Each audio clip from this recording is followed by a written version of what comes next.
So home buyers, in the last video, I explained some of the myriad reasons why you might want to work with a listing agent directly instead of working with a buyer's agent. In this video, I'm going to talk to you about why, in my opinion, when I'm advising people or referring them out, why sometimes they might want to work with a buyer's agent. There are times when properties are complicated. It's not subdivisions. There's lots of different houses, luxury houses, properties when there's not a great deal of demand, like you'll be able to get an offer under contract without likely coming up against competitive offers. Those are times you definitely want to consider the advantages of working with a buyer's agent. But again, I wouldn't sign an agreement in which I had to agree to 2.5 or 3% ahead of time commissions to a buyer's agent, because there may be properties that are perfect for me and my agent knows are perfect for me where they're not offering buyer agent commission. Now I'm going to be steered away from those properties or not have a chance to buy those properties because I would rather have my money going into my down payment or making the floors better or new appliances than coming out of my pocket and going to my buyer's agent when I didn't really have to pay that buyer's agent in the first place. So you can work with buyer's agents, but have very flexible forms. I have a form like that available for free in my course that I made as a lawyer. That's absolutely, I actually use some of the California law in the wording. It's absolutely compliant with California law, and you don't have to agree to pay your agent ahead of time. You can agree to pay your agent after you've seen the home, after you find out how much the seller is offering to pay your buyer agent. So let's say it's 1.5% instead of 2.5%. You can tell your buyer agent, hey, they're offering 1.5%. I'm willing to let you get paid 1.5% to work with me. Do you want to work with me? If so, I'll sign this offer and the buyer agreement concurrently. Maybe the buyer agreement first, but in the same minute or two. And that's great. The other tip, I would, and there are times, you may think of other times, like you might not know the area and say, I need to work with a buyer's agent, or maybe you're getting relocated and you're like, I would like to work with a buyer's agent because I want to go through 4 or 5 different areas.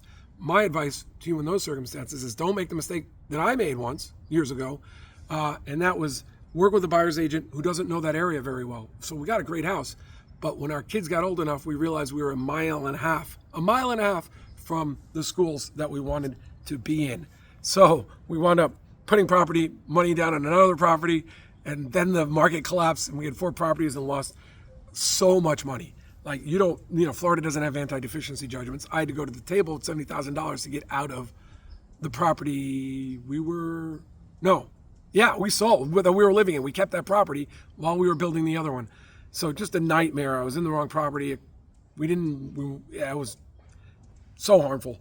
You don't even want to deal with it. So I would also recommend then, so additionally having your own form, but also have limited geographical engagements with buyer's agents where the buyer's agents know the area as well. And I've recommended, here's one of the tips. I'll call up as an attorney and a broker here in San Diego and say, I'm working with a buyer who's looking in your area. Could you talk to me about 2 or 3 of your best buyer's agents in your office? And then would they be, who are willing to agree to a referral fee? So I refer it out. I'm there to advise my clients about generic real estate things. Can't talk to them about the legal contracts in Florida, but if the fee's large enough, I'll also get them a lawyer in Florida. Or I'll make sure that like in Florida, some of the title work can be done by lawyers. So I'll put a lawyer on their team that way. So, there's ways to be protected and the ways to do it at no extra cost to you to be informed.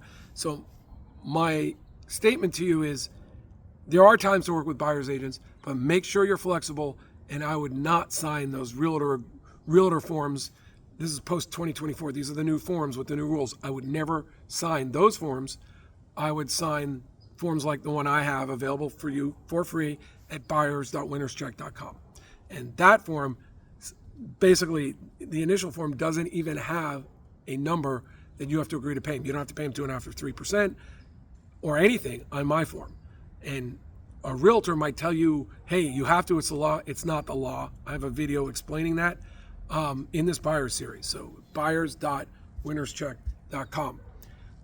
Also, just in case you don't have this series in front of you, just ask them to go check the DRE then, the Department of Real Estate. You say the Department of Real Estate very clearly explains that your form is based on a trade association rule and it's not the law in California.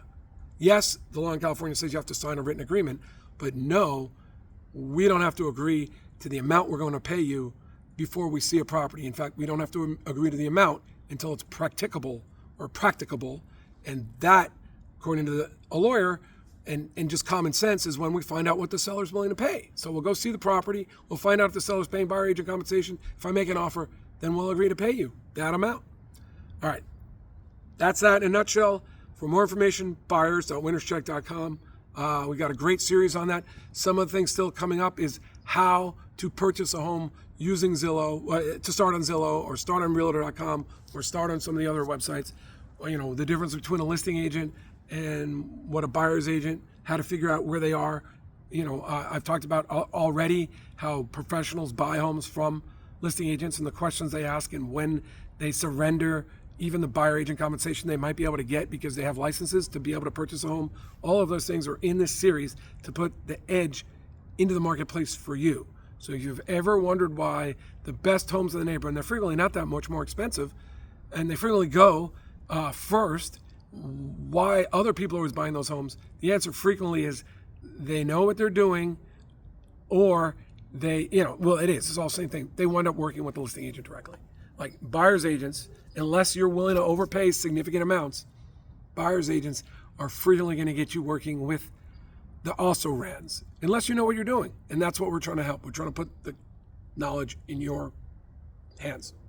So the series is free at buyers.winnerscheck.com. Why is there the free series? Because in the end, last one or two videos, I'm going to talk to you a little bit about what we do for our clients so that they can buy the dream homes. Thanks. Talk to you later. Bye. I'm getting thirsty.